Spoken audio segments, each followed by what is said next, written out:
Hello. Hey. I'm Hey, hey, hey. so excited to be here with you. And we are live, going live. I'm going to share how I show up in the world, and I'll have Alicia share how she shows up in the world. So I'm Saber Starnes.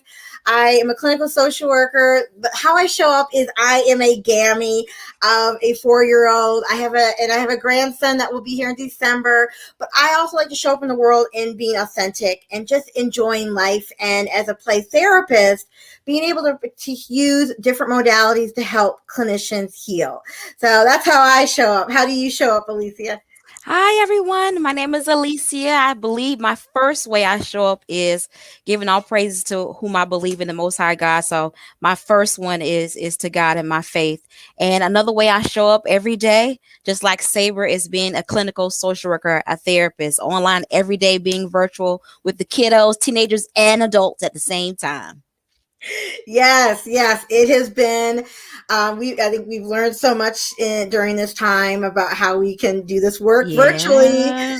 So I'm excited because we are going to be doing. This is our first time doing this webinar, and it is going to be a webinar that's going to be 6 hours long. You get to spend 6 hours with both of us, which is really exciting. And one of the things that I came with the title of this webinar is called Allowing the Child to Lead and Letting the Therapist Follow.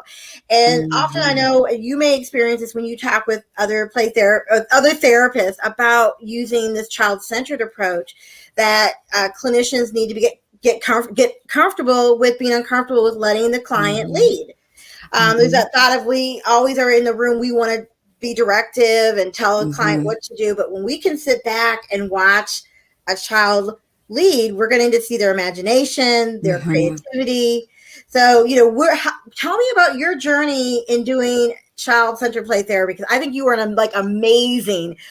Your child-centered stuff is mind-blowing. I love watching it. Oh, thank you. Thank you. I think with my journey, I believe I first kind of started out being child-centered without knowing it, because I love to play.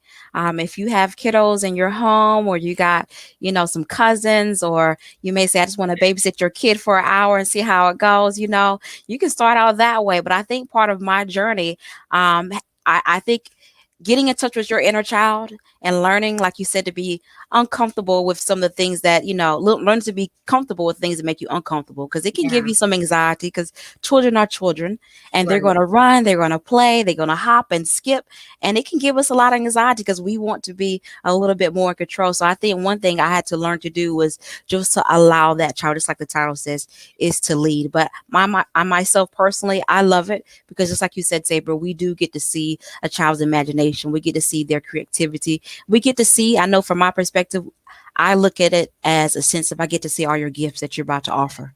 Yes. Oh, I love that. I love that our children and I think when we say children, I'm thinking, people have often I get the question of child-centered play therapy is only for your littles, your 2, 3, and 4-year-olds. And I'm like, there's no age limit. This could be, Yeah.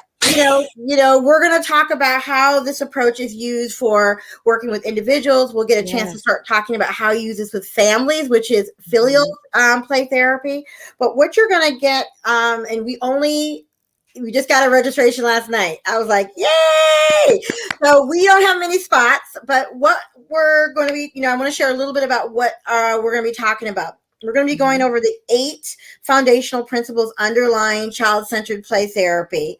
We're going to talk about the process of using child-centered play therapy, and that there's these 4 stages of play that you will go through with a client, that the client will go through during the process of treatment.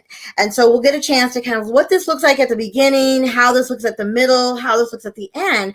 But most importantly, this is going to give a clinician who is new to child-centered play therapy even though we're virtual, we're gonna make sure that we keep it, fun. I like to call it sexy. We're gonna make it Ah. a fun, and you're gonna be up and moving around in this training, but getting a chance to track how that looks. You'll get to see. We've got some videos that we've done, so you're going to see how it looks to track a child. And when I say child, we're talking about youth in that session, and you'll get a chance to talk about being reflective as a Mhm. clinician. How does that look? And also how, just the kind of the limit setting. And so I think this is going to give a good solid understanding of how to use this approach that I think will be really helpful for clinicians. Mhm. Anything that you would say in regards to like what you're looking forward to in doing this 6-hour webinar?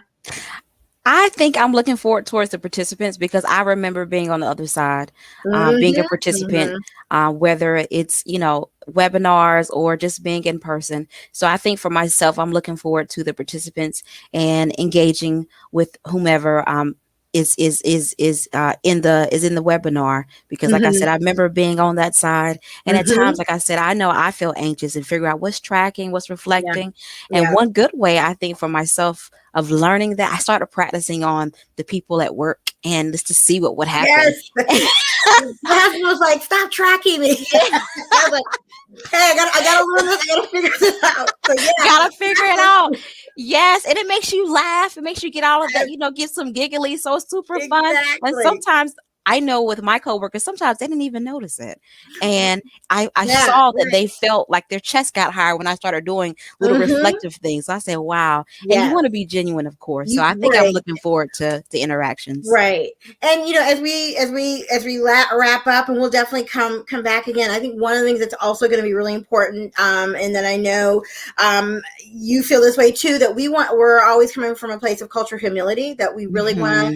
as two women of color, Hmm. two play therapists, we are going to during this time really talk about values, culture, understanding that Hmm. as clinicians, we are not the experts of our clients' life, world experiences.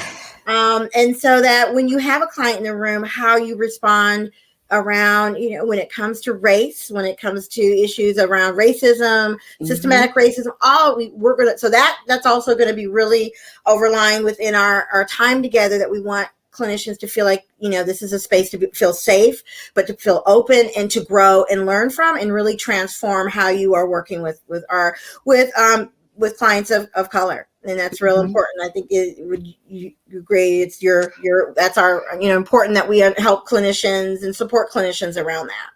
Absolutely, absolutely. I love the way you said transformation too, because we watch children, our youth, and like you said, we can use this. I've used play therapy, even with child syndrome, even with adults too, because Mm-hmm, some of our adults mm-hmm, have never been mm-hmm. felt like they've never been children. So I Woo! love, like you said, the Mhm. transformation and Yes. culture too, because Yeah. sometimes you may not be allowed to play, and to see Mm-hmm, what mm-hmm. that looked like at the dinner table for you or at your Definitely. home. So I Yeah. can see it in so many different ways, like you said, the transformation.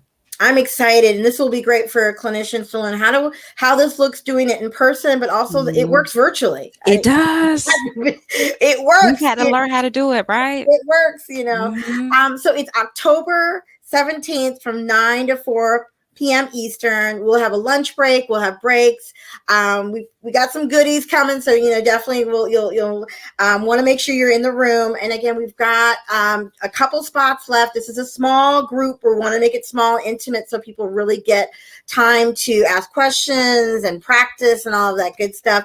But you Mhm. get two of us, two presenters, which I think is amazing. So, Absolutely. um, I always love connecting with you, yeah, and your work that you're doing, and definitely excited about doing this with you. Thank you, Saber. I'm glad that we did this. Thank you for having me for sure. I'm excited to be able to do this with you because I always learn something. Even when, I know we're doing the part of facilitating, but I always learn from you too, even in the same situation through your own stories of how you've had to support your families that you're working with. So I appreciate you as well. Thanks. Good. All right. Well, it's all love. It's all love up in here. And so we'll definitely come back again, and do another live where people can, if you have questions, definitely just put those in the comment. We'll respond. Oh, before we go, Lisa, can you give everybody how can they reach you? Yeah, sure. You can visit me. My services are called On the Vine Therapy. And you can visit me at I love alicia-mitchell.clientsecureme.com. that. Oh, And sorry, not .com. I'm going to say .me. oh, and can you put? And then we'll put your we'll get all her contact information also in the chat response, so you can come back and get that later and reach out to her. All right, you Absolutely. guys, everyone have a great day. I will talk to you soon. All right. Thanks. Bye. All right, play well.